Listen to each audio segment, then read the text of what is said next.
Okay, we're recording now. I'm Larry Johnson. This is Sonar 21. And with me again is my good old friend, or old good friend, friend, Larry Cunningham.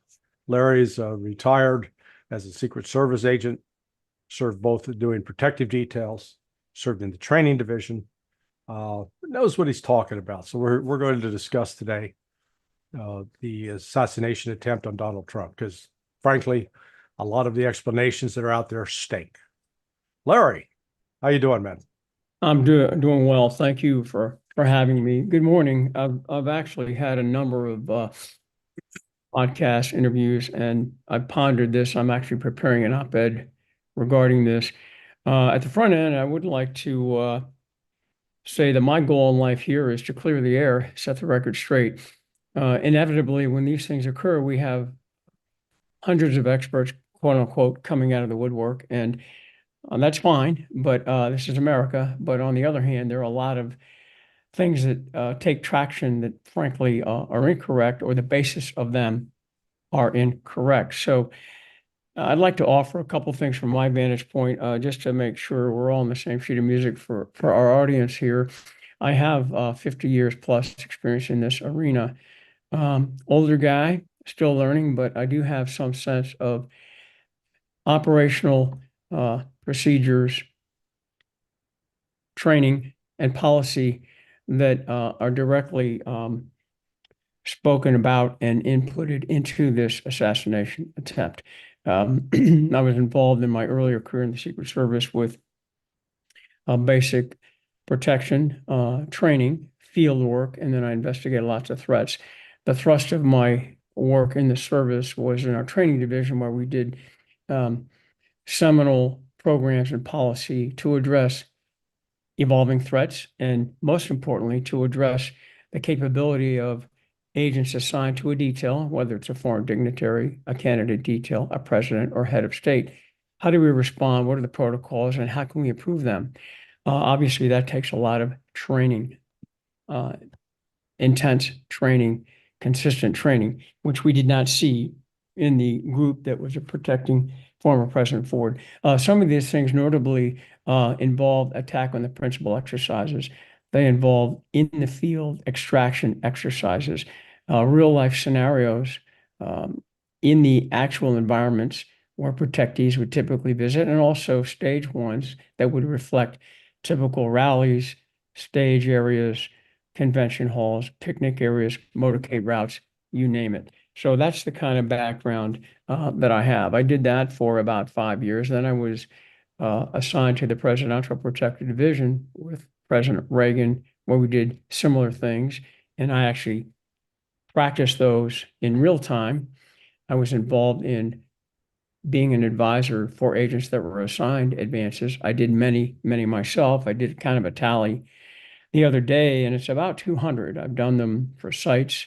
I've done them for major events, and as a site person and as a lead person, which meant that I had responsibility for all the facets of those aspects of the preparation for those venues. So after that, then I was assigned to our office in San Jose, California, where we had a plethora of protective visits. Being the Silicon Valley, you can imagine we had heads of state, we had candidates, we had presidents, all that stuff. So those kinds of things are my experience level. Since I retired, I've done many other related initiatives, including training probably about 10,000 police officers, a significant number of which were in New York and other parts of the country and the world. So my experience is diverse, and it's comprehensive. And when I speak about these things, I'm speaking from a perspective that I want to set the record straight, but as importantly, I want to foster improvement. So that's the baseline, what we're starting from.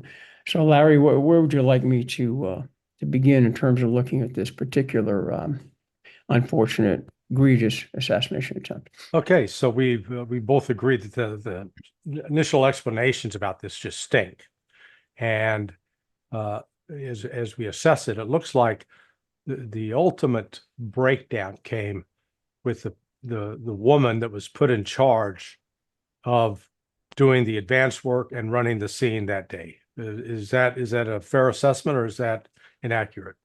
No, that's correct. And I think for the group here, I would like to go over some of the breakdown, how that advanced team, quote unquote, is formulated. On paper, it's important for everybody to note, and we haven't seen much about this, but there is a very specific statute that governs and defines what the Secret Service is supposed to do. It covers investigative and protective duties. It's title, for those who want to look it up, it's United States Code, Title 18, 30, 56. Of note and applicable to this particular assassination attempt is Title 18, 3056, parenthesis A, parenthesis 7. The reason I bring that out is it very specifically details the kinds of authority and resources, etc., that are to be applied to a candidate for president or vice president. It also has an area there on the third entry, the third criteria, that talks about how vitally important it is to make sure that commensurate resources are applied for extraneous circumstances. An example would be Robert Kennedy. He certainly fits the criteria. He was denied, by the way, Yeah. for a variety of reasons. It's hard to speculate on. It hasn't been come out publicly, but candidly, the suspicion is that he posed a threat to draw votes away from the incumbent. At any rate, he certainly fit the criteria because his brother and uncle were assassinated. He asked for it and was not granted that. Now let's look to former President Trump. His threat level was extreme, beyond any that I've seen in my history and what I've studied. Certainly more than Biden, certainly more than, candidly, Robert Kennedy or any other. And these kinds of threats that he had were very direct, and you've seen them. They've been all over the media. In fact, the incumbent actually referenced putting a target on this individual. Yeah. For others that have been prominently displayed in the media that out and out said that a bullet should be put in his head. This kind of thing is very, very dangerous rhetoric because it sort of inspires paranoid schizophrenics and so forth. So the reason I bring that up is because now that we're looking at this more in depth based on the results of 2 congressional interviews now with the former director, Cheadle, and the current acting director, Rowe, the answers they're giving, and couple that with the information that Senator Grassley is uncovering with whistleblowers, it's revealing some exceedingly disturbing, I'll say it again, information that basically looks like there is a disparate attention, a disparate allocation of resources and so forth. To get back to Larry's question about the agent assigned to this detail, normally a major presidential or vice presidential candidate is afforded a complement of agents that almost mirrors the president's. In this case, former President Trump had an excessive number of threats ongoing for at least 2 years. And just prior to Butler, there was a direct assassination plot uncovered from Iran. Now, what does that mean in this context? Well, what that means is because of that type of direct threat and heightened threat, candidly, in my experience, management would make arrangements to make sure that the best team that could be put together to address all the facets of an advanced preparation procedure would be placed. This was not done. This was not done in Butler. Candidly, there's whistleblower information that said that despite ongoing entreaties and pleas for more resources and more agents, etc., for former President Trump during the prior 2 years, prior to Butler, and during the Butler, prior to the Butler advance, these entreaties, these requests were basically denied. Now, this has been substantively established. In fact, Acting Director Rowe's testimony acknowledged that, including the spokesperson for the Secret Service who initially denied this and then they backtracked it. So now we have a disparate application of resources that aren't commensurate with the threat level for that protectee. This is egregious. There's nothing less than that. It's the ultimate negligence. So to answer the question, going back to this particular agent that was assigned from Pittsburgh, according to whistleblower information we have right now, I haven't been able to verify it beyond that, but I can tell you that the information states that this person did not have the requisite experience to be conducting an advance, apparently only 2 years or less. Well, when you couple that with the backdrop and the context of threat that I mentioned to you, this is another egregious situation. So we have someone that's not capable. Now, the other question is, well, what kinds of resources were the advance team given for Butler? Initially, it was a request was made through the candidate nominee operation section.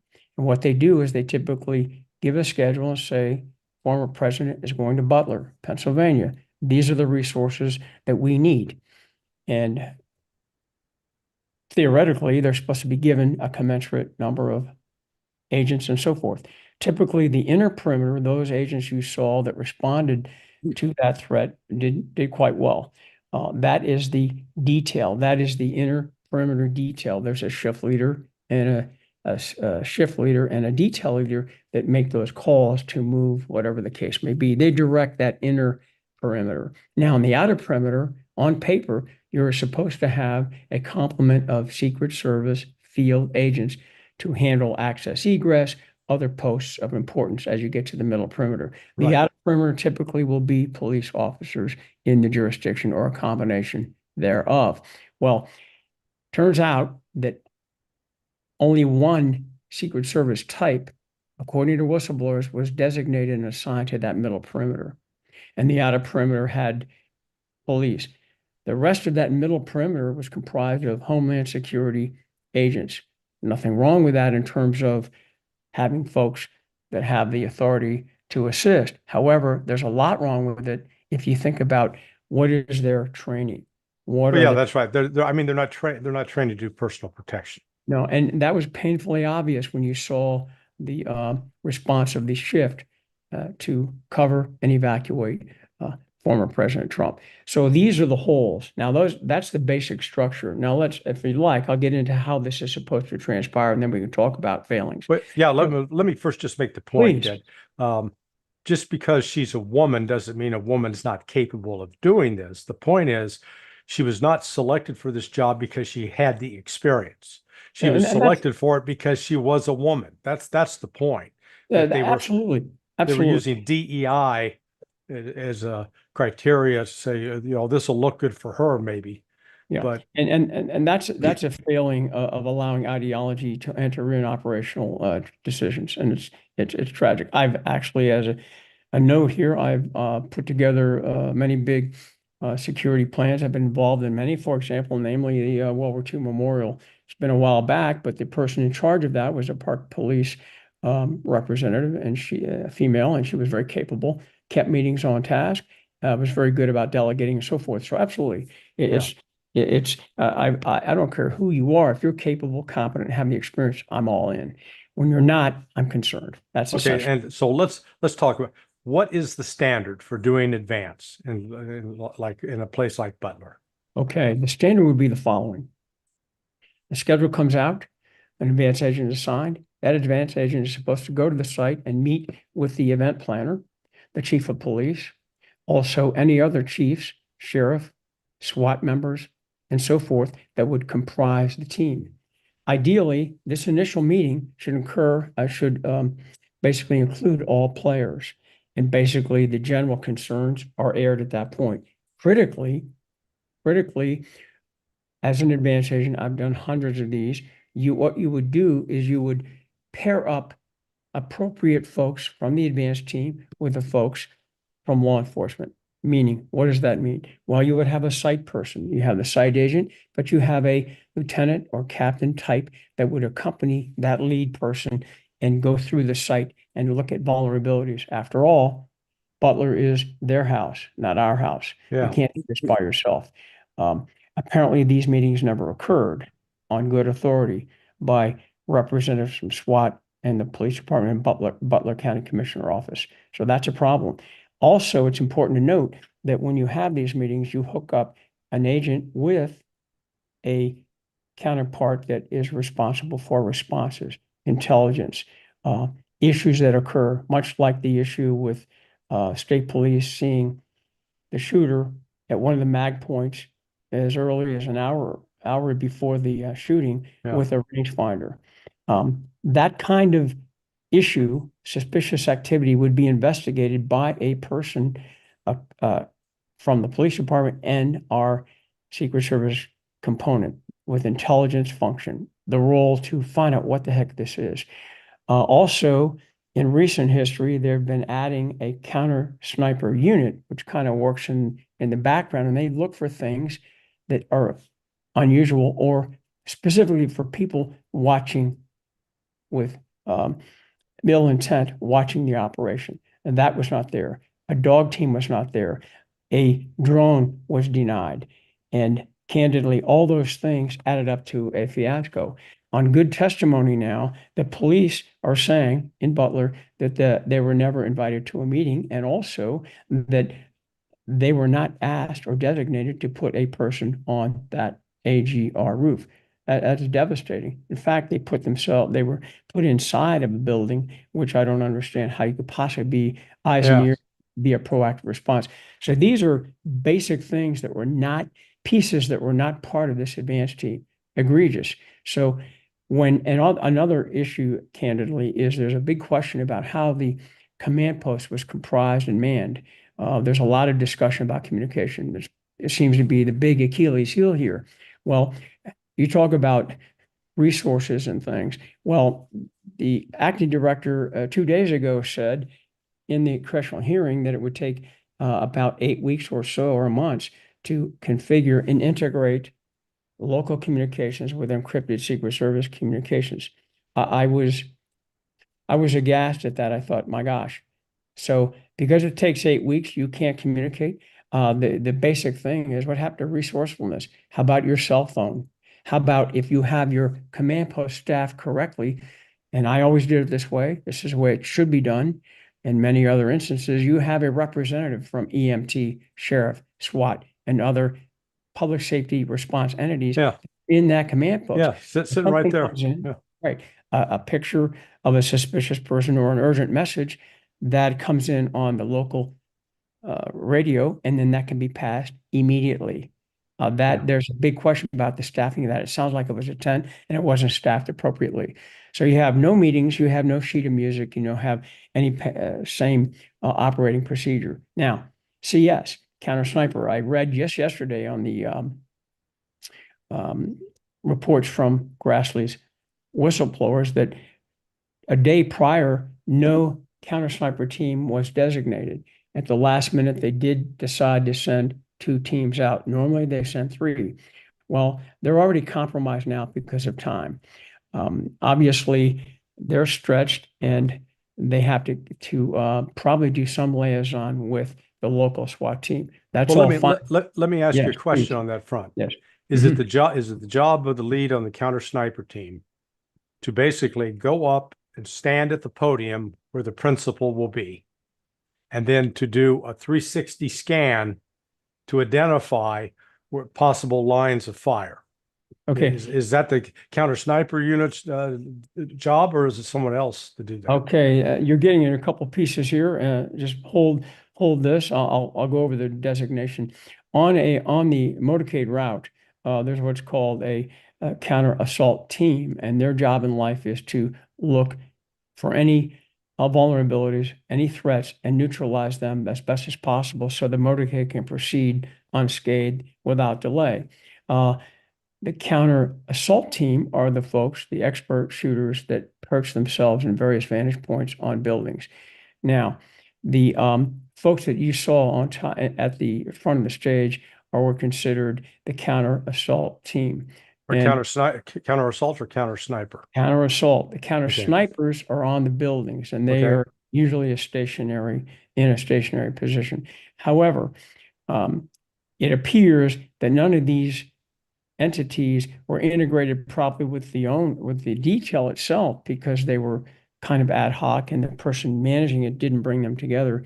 But also, it's becoming obvious now, based on input, emails, and texts from the SWAT and the local police that they never met with the counter sniper and the Secret Service counter snipers. So the other issues that come to mind is, well, what about rules of engagement? We have potential for friendly fire and more of a fiasco. The other question I have is, granted, you had very limited resources, but if that's the case, why didn't you conduct your normal advance where you go from all the vantage points you think may pose a threat and physically put yourself on that and decide, hey, how can we deal with this? It's not that difficult to ask it. Maybe if you're really short of manpower and time, why didn't you order a tarp or cut that branch down or post that building and ensure it was posted? Whenever I was involved in advances, both as a postator early on, and then as a site person, then as a lead supervisor, I always met with the counter snipers at all these meetings. We had as many meetings as we could, at least once a day, sometimes twice a day. And each entity that I described earlier would present their findings, their presentations, strengths, weaknesses, and what was needed. So none of that was done. So there's a real lack of imagination, both from a communication perspective, but more egregiously, a sense of urgency. These things were in the context and the backdrop of all these terrible threats. Why in the world didn't a suspicious person become a very important priority in the command post? And apparently, both the former director, Cheadle, and the current acting director, Rowe, said that they tried to soften and sort of redefine what suspicious means. Well, in the context of all the threats we're talking about, you need to take action ASAP, particularly if you know that you're under-resourced, you don't have the correct manpower, and now you have a suspicious person whose picture is being sent about, and there's a sense of urgency among all concerned that saw them. The most egregious thing, yesterday it was determined that one of the spectators who was seriously injured, but is going to make it, thank God, his photo, ironic as that is, his video and photos show Crooks not hunkered down with barely his forehead showing, as the acting director said, which was sort of quasi an excuse why they didn't catch this earlier. Well, actually, he is, by some descriptions, almost dancing on the roof. He's running down to his location. Yeah. The spectator took a video of this, which completely negated anything that acting director said. There was ample opportunity. We call that a clue in police work, not to be facetious. If a spectator can see this, what in the world are the counter sniper and other folks doing? So these are egregious failings. Well, that's the debriefing that needs to take place at some point, that these counter snipers, what did they see and when did they see it? Exactly. It's interesting you bring that up, and I want to bring up one more point here. When surveys, advances that I've been participating in or leading, we would actually walk the site. If there was any question at all about a hole or a gate or a potential vulnerable area, we would physically walk it. Yeah. I mean, go out there. I mean, it's your responsibility. Find what the story is and take the folks with you. Take notes. That's called in the weeds, careful, detailed advances. The other thing that was conspicuously absent, and then you can continue here, Larry, but normally there is a second supervisor or a supervisor that comes in the day before to go over things.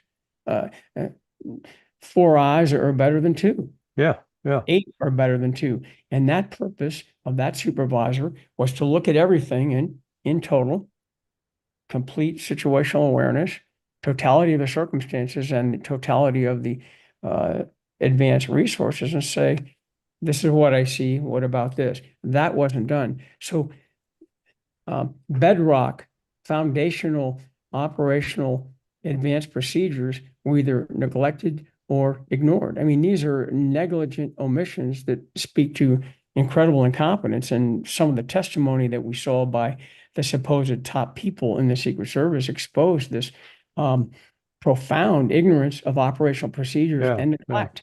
And that's the only way I can describe it, looking at all the subjective material that I've studied in the past several days.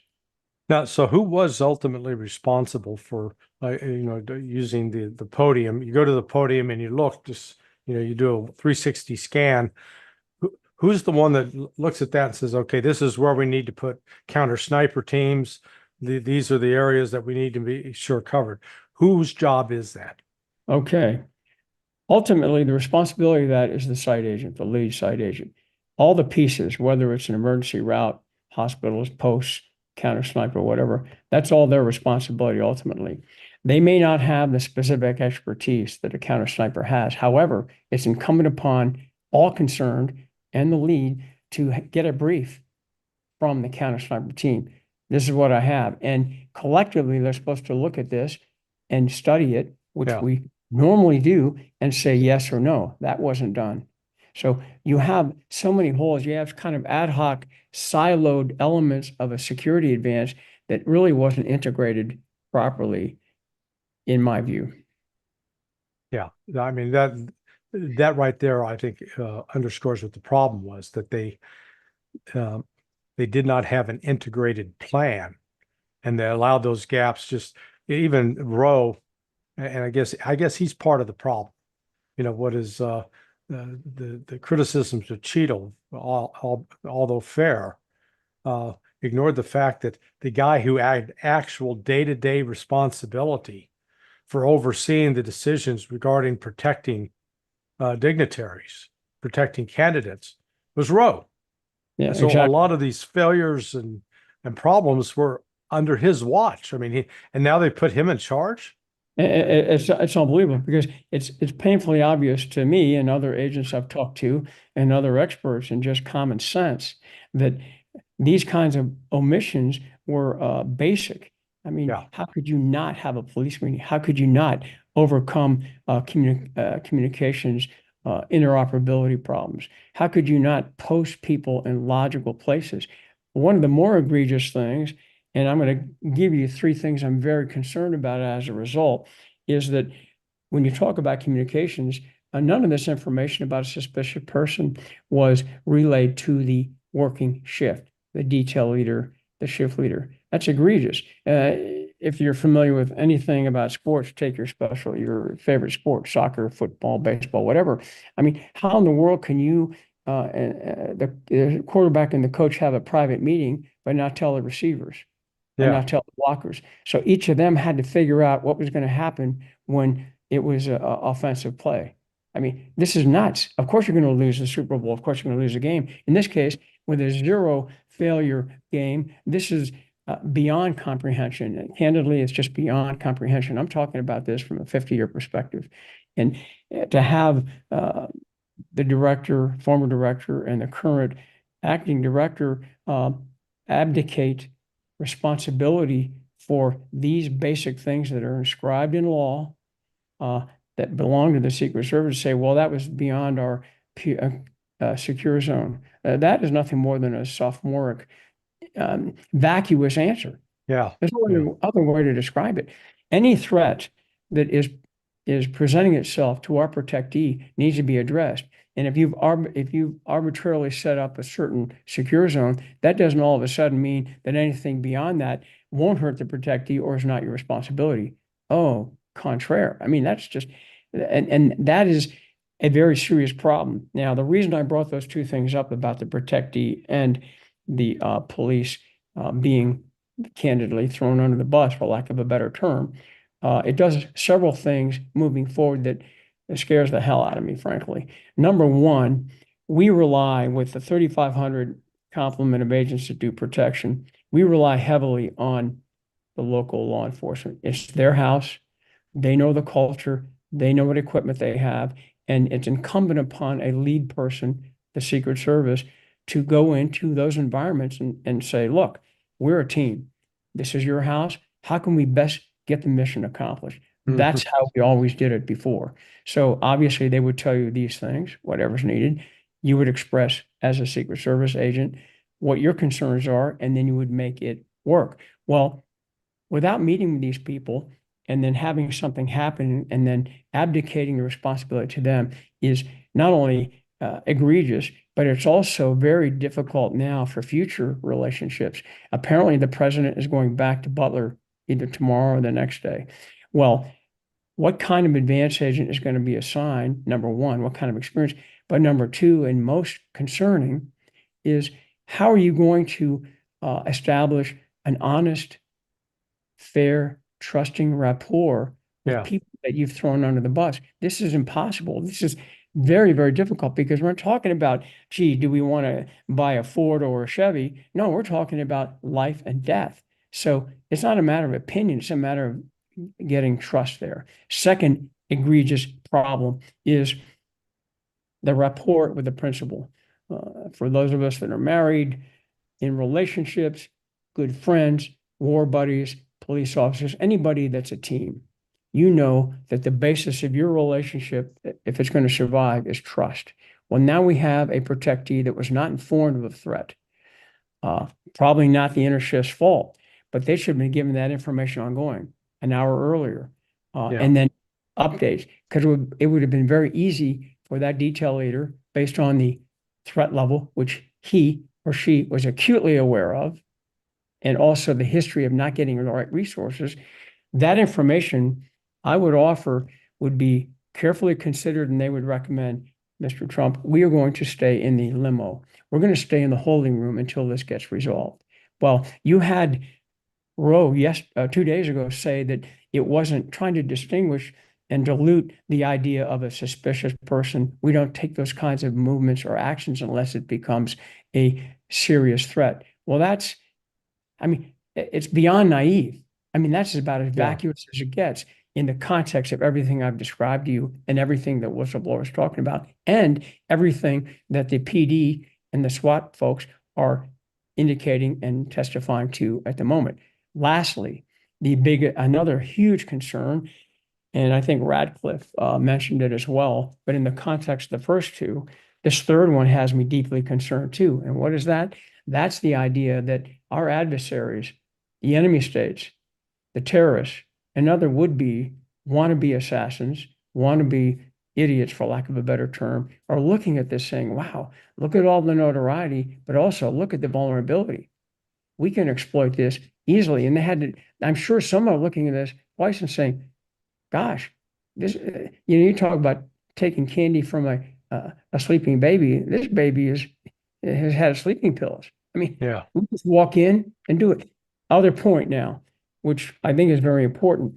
We all talk in the business, paramilitary folks, military folks know this very well. We talk about red teaming. We talk about putting the adversary's hat on and seeing how we can penetrate a secure area, or compromise a secure plan. Well, here we have a 20-year-old, 21-year-old that has done the ultimate red team defeat. He looks at this, he sends in his own drone, which we apparently the Secret Service decided not to use it. They declined the request or the offer.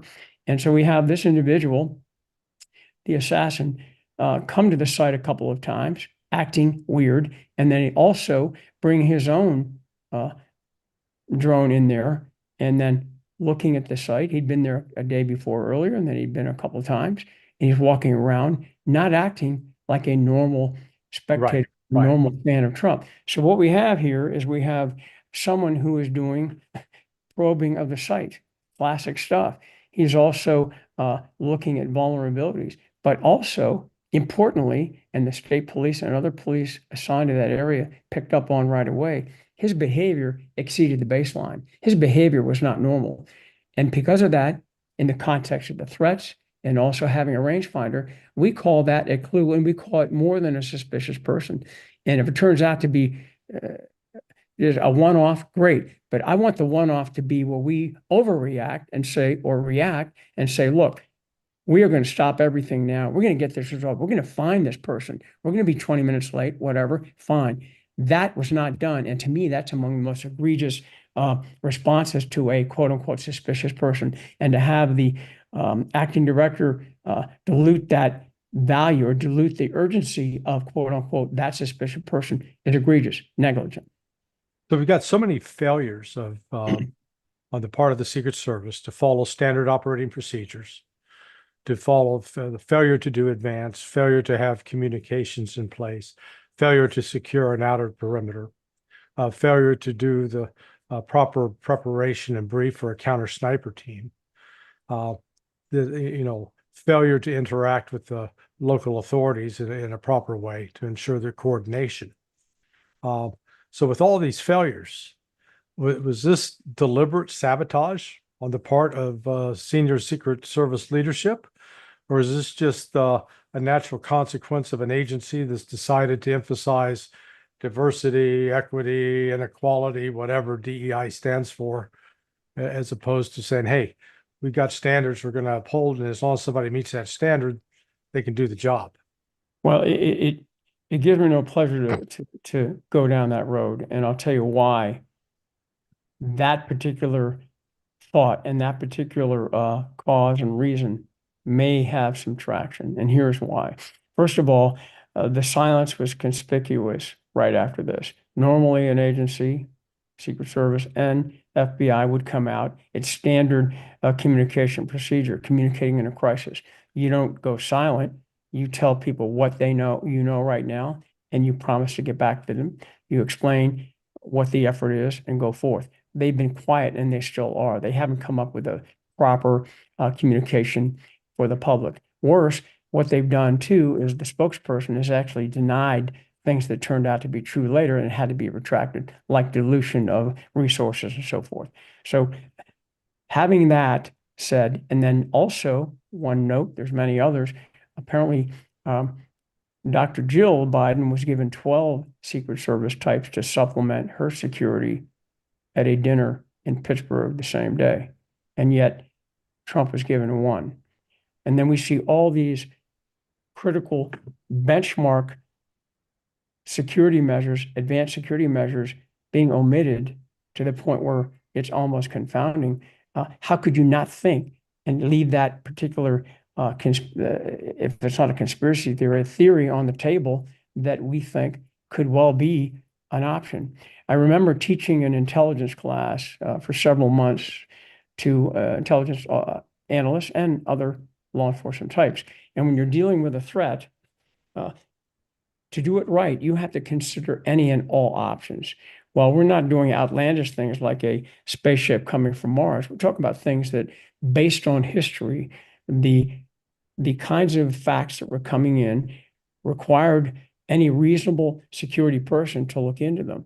Well, the fact that these locked in stone, cast in stone SOPs were ignored or omitted, and then you have silence, and then the explanations you're given are just sophomoric and vacuous. Yeah, How could you not think that there might be some credence to a possible conspiracy or a possible orchestrated threat? It's just very, very difficult not to go there.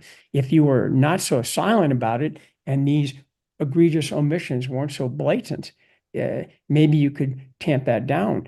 But they're going to have a very difficult time now with trying to pull all this back and give some credence to their explanations of why this was done or why that was done. It's just, there's too many things pointing to something else.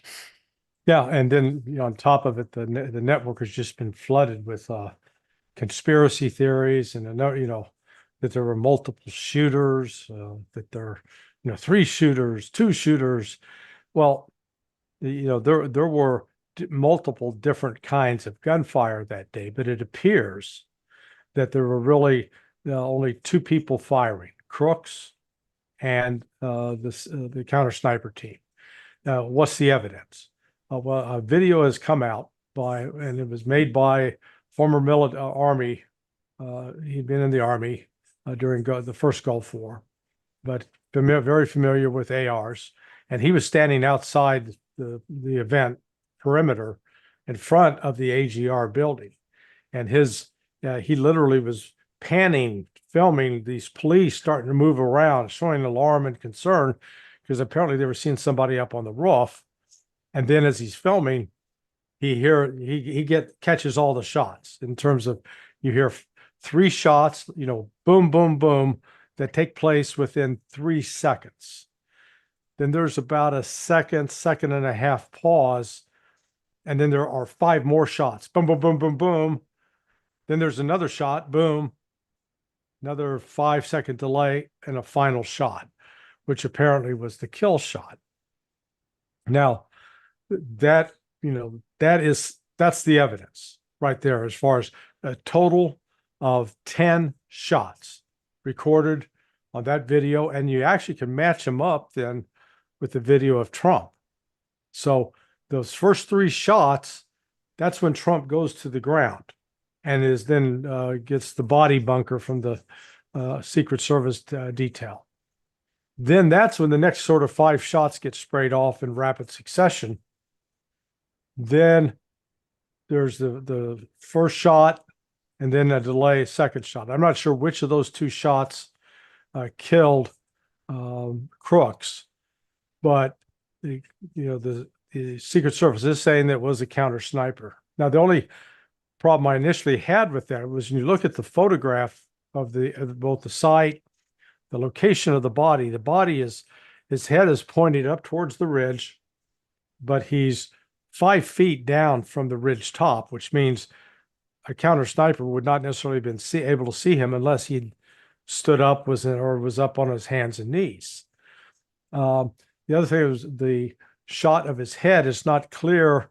They've got him turned on his side, so you can't see this top portion, but it looks like what may have happened. Initially, I said, if he got hit full on in the head with a 300 Win Mag, which is what the counter snipers use, it would have blown up his head. Well, apparently that didn't, that's not what happened, but I guess it peeled back enough of his scalp from back here, and penetrated that just the shock of the bullet alone killed him. And so then the question came up, and again, the guy took the film, explained why, because initially the reports were they had 3 shell casings to the left, 5 shell casings to the right. And he says, how could that be? Well, the guy got up, he tried to recreate it with his AR, and ARs have a magazine that extends out of the bottom. It comes out of the bottom of the gun like that. So if you put it down on something, it makes it difficult to you can't lower the elevation. Right. Well, apparently, to lower the elevation, one thing you can do is you turn the gun on its side so that you've got the magazine now not touching the roof, but it's to the side, and you can still fire. And this guy recreated that, and he discovered that when he did that, those rounds would eject up and to the left. I understand. So it tracks with the 3 shots, because he said what happened was the guy had turned for those initial shots so that he was prone and could get the support of the roof, fired those 3 shots, and boom, boom, boom, because he was trying to make controlled shots. And then when he saw that he missed and he tried to get up, turn the firearm then in a different direction, which is why you also got a different sound signature. Because if you're down close to the roof with it turned on its side, then you're going to get a different sound off of that roof than you would if the gun is a few feet above it, turned upright. That makes perfect sense. So I said, okay, perfect sense. So, go ahead. Well, I guess the key on the whole thing is that let's look at this. We had a very poor advance in many of the key protocols and procedures were not followed. Right. Even having said that, had there been some resourceful folks thinking outside the box to compensate for this, they may have been able to mitigate this, maybe respond after the second shot, or the case may be, maybe they would have been able to deter or distract the shooter like that Butler PA police officer allegedly did when he distracted him briefly when he got up on the roof. The shooter pointed to him and then he dropped back down. Some believe that may have distracted him enough to maybe not be as accurate. Hard to know. But either way, it just confounds me that folks are not being independent thinkers and adapting with common sense and maybe creative thinking here. But let's assume now that the detail did not receive that information, and maybe folks were not conveying intelligence properly, maybe. But the idea is that had you had a couple of people in the beginning, like the advanced agent, doing some resourceful, creative things to mitigate and cover for these vulnerabilities, you might have had a better outcome. I just find it extremely difficult to believe that folks in the command post did not relay with the heightened sense of urgency, man on the roof with a gun, hold, whatever the case may be. I guess the way the advance was conducted, they pretty much said, we'll decide what's needed, what's not. We'll come to you, which they didn't. And so obviously the well-intentioned officers, the law enforcement community and the other public safety community in that area were saying, well, we're going to do what we're told. I mean, they are clearly the lead in this, even though they had concerns about how it was being conducted.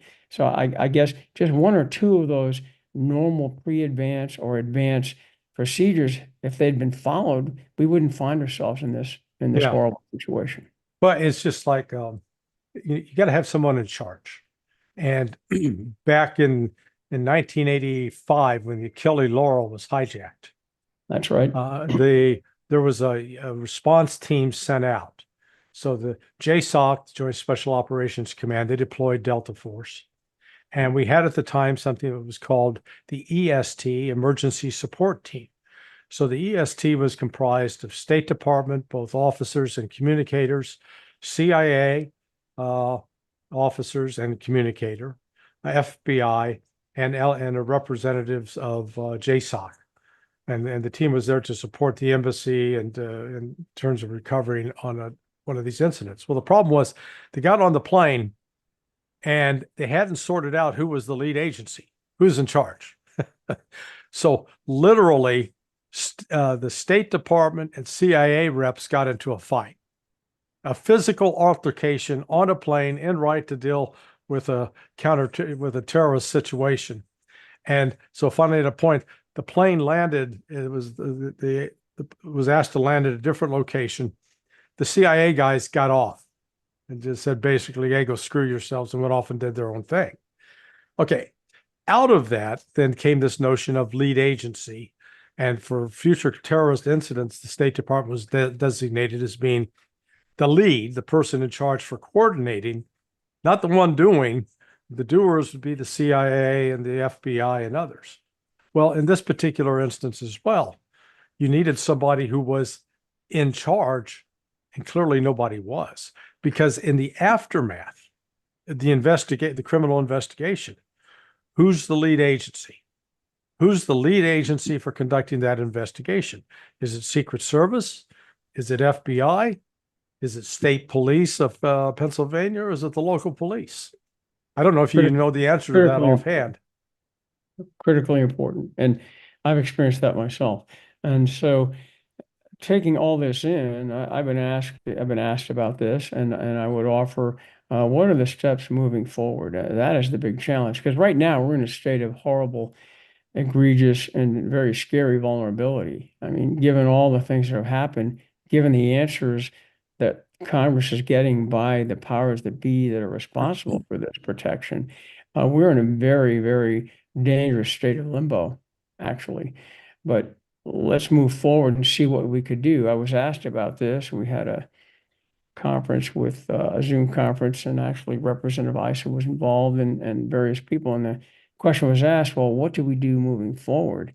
And we're always clamoring, well, let's throw money at this, more money. And even Representative Kennedy from Louisiana was tracking exactly the way I'm tracking. We're so inclined to, okay, they need more money.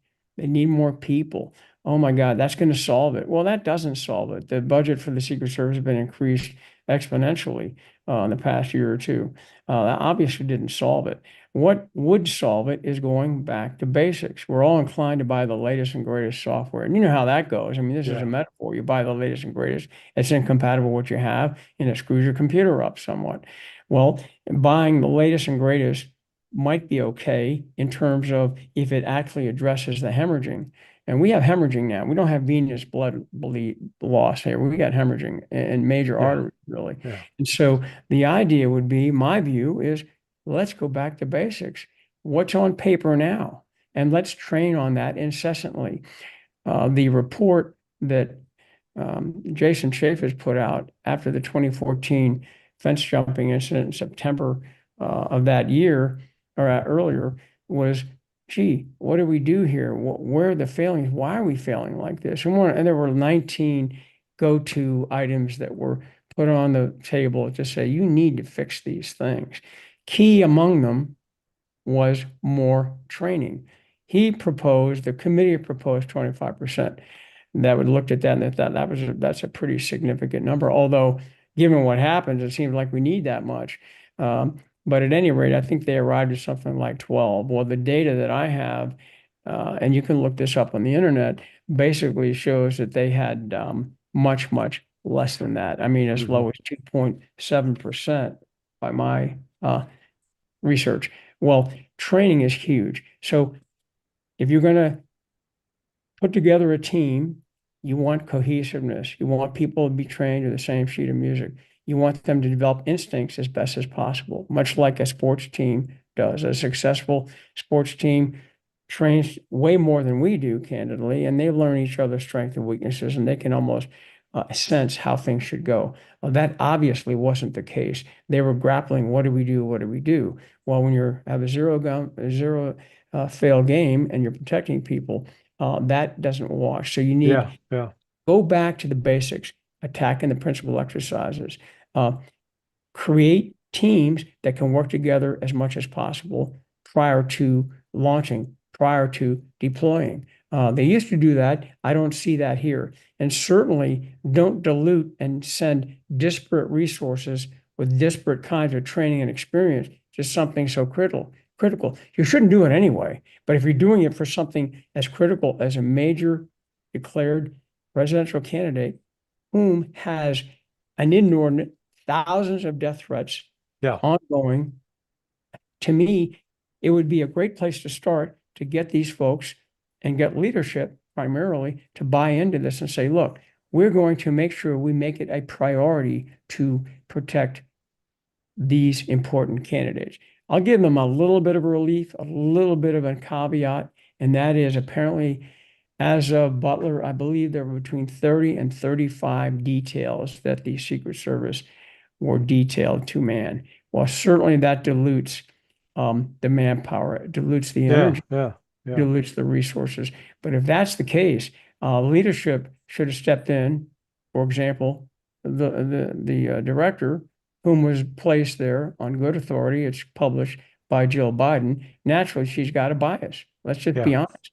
There were disparate resources sent out, and many were denied to Trump and were given to other details. So however that operates in the equation, but the bottom line is you should be giving them everything they need. But when you look at that, I go back to basics. Do the basics and make sure everyone is very, very proficient at the basics. Do all the things that are tried and true. And then we can talk about Star Wars-esque technology and fancy stuff. And that's absent. I mean, look at the response again when you get a chance for your audience, and you'll see that was ad hoc. That was like a delayed, reactive, what do I do, deer in the headlight response. Oh, yeah. I mean, some of the female agents in particular were just like, they didn't know what to do with their gun. It's just, but, and that goes back, it's not just training, it's the training standard. Yes. So if you have a low standard on the training, I don't care how much training you do, if you don't learn to do it right, and you're not held accountable to that standard, then you wind up with people who can't shoot. I mean, I'll just give you an example. As a pistol instructor in the NRA, to become an NRA pistol instructor, you have to be able to demonstrate that you can shoot a 6-inch grouping of shots at 15 yards, 45 feet, and get 16 of 20 in a 6-inch grouping. Now, it's not impossible, but unless you practice it and develop the skill, not everybody can do it. And it used to be in the NRA that they'd allow people to be pistol instructors who couldn't shoot that grouping. And so they got a new guy in the training division, and he came and said, "Oh, we're going to have the standard. This is the standard, and you either make it or you don't." And when I went through the process to become a training counselor, there were 12 other people in the class, and two of them were black females. And if you're going to be DEI, you're going to say, well, we're going to give the black females an advantage. Now, both ladies were outstanding in all other aspects, but when it came to shooting, only one of them met the standard, and the other one, she shot 15 of 20 instead of 16 of 20. And what they did, they said, sorry, come back next time, work on the shooting. Exactly. And so just because she was, because she was black, because she was extremely articulate, extremely competent, and the all other she had everything else nailed, but she didn't make that standard, and they didn't let her through the door. Well, so that's the kind of thing I'm talking about. Well, you're absolutely right. And there are agents, whistleblowers that have, before Butler, filed complaints through Grassley and other means, complaining that exact thing happened under the leadership of Director Cheadle. Apparently, the standards were diluted, and they were diluted to the point where many folks that could not even meet basic minimum standards, less than that, much less, they were passed through and given the passing grade somehow. And there's evidence for that. That's probably going to come out as well. There's a congressman that basically summarized it. He's a sharpshooter and talked a lot about things that you're talking about, Larry. And his summary was, for the general consumption, DEI means DIE. Yeah. I mean, it's pretty straightforward. I don't care who you are, what you look like. I want to see competence. I want to see competence under pressure.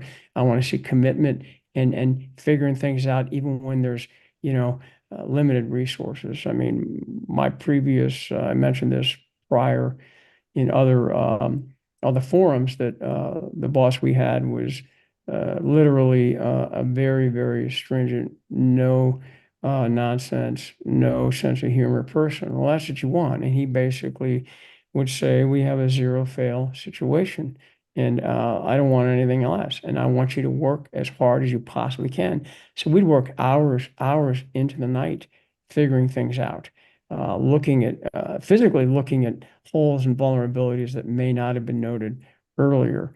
That kind of work ethic in this arena is critically important. And candidly, I don't see that. So these are the kinds of things that, for whatever reason, we don't teach, we don't foster, and aren't practiced. Well, I think you've identified what is the major problem out of this, or let's call it the major revelation of this failed assassination attempt, is a complete breakdown in Secret Service leadership and implementation of standard operating procedures. I think that summarizes it best. We stay away from all the conspiracy theory. I think the evidence will show it was a single shooter. Now, what the extent of other support that he had, hard to know now. Yeah, there's a lot that smells about this, but President Trump, former President Trump, clearly had been set up for failure. And it's interesting you say that, because this is not just a one-off. This is an ongoing pattern that whistleblowers have come forth, and the service had tried to hide through the spokesperson, through these last two top leadership people. I mean, if you didn't give them the right resources, why? Well, they tried to cover. So we gave them what we thought they needed.